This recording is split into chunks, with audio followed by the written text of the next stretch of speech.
Hi, I'm an old guy and I do maths. Today we're looking at two things, decay and half-life.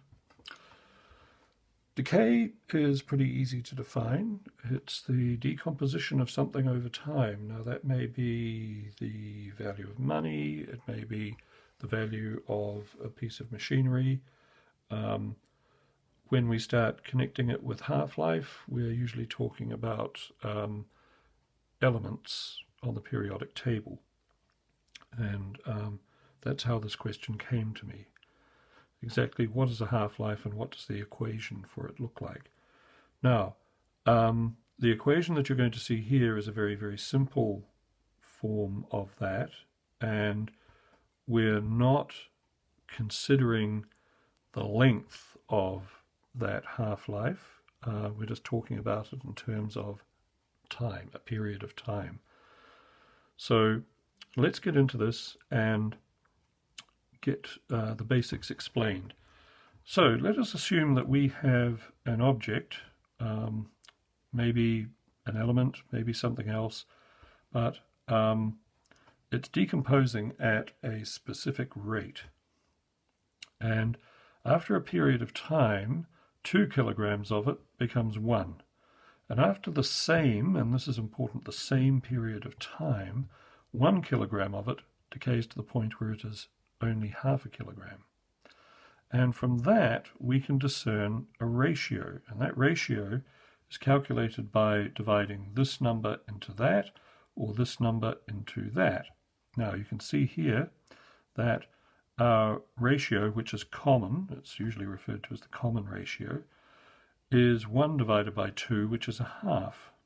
And if you can't see what it would look like on a graph immediately, here's a little illustration of that. It's a nice curve that becomes more and more gentle as time moves out along the x-axis. So here is mass, here is time. And the differences, the actual difference between 2 and 1 is not the same as the difference between 1 and a half, 1.5, but the ratio is the same. So it's a geometric sequence, and it finds expression in numbers as follows. And I'll just talk you through this.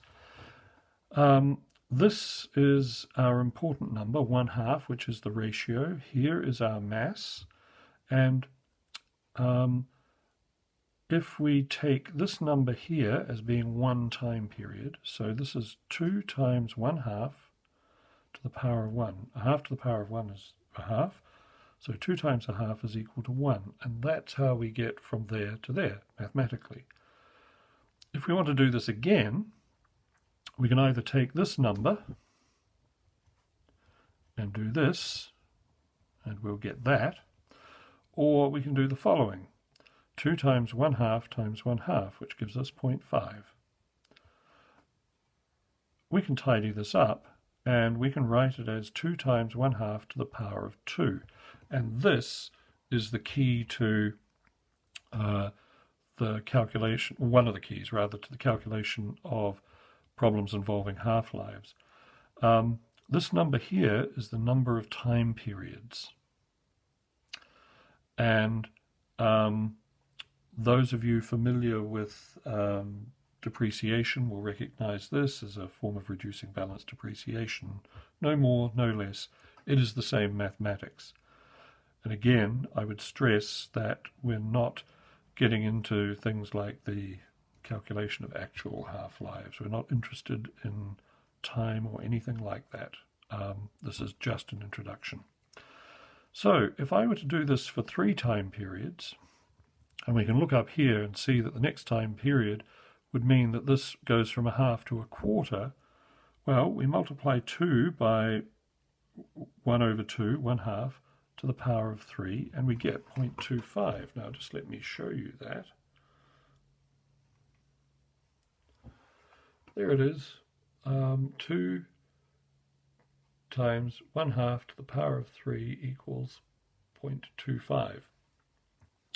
And that is how you construct a geometric sequence to give you the half-life of some element or some object over a certain number of time periods. If you want to look into this further, there are a couple of other videos on this channel dealing with nuclear decay, and that gets into the more physicsy side of it. So if you're interested, have a look there. There'll be a link in the comments below. And I just want to thank you for watching, and I hope you found this useful. If you did, please like and subscribe, and I'll see you next time. Bye.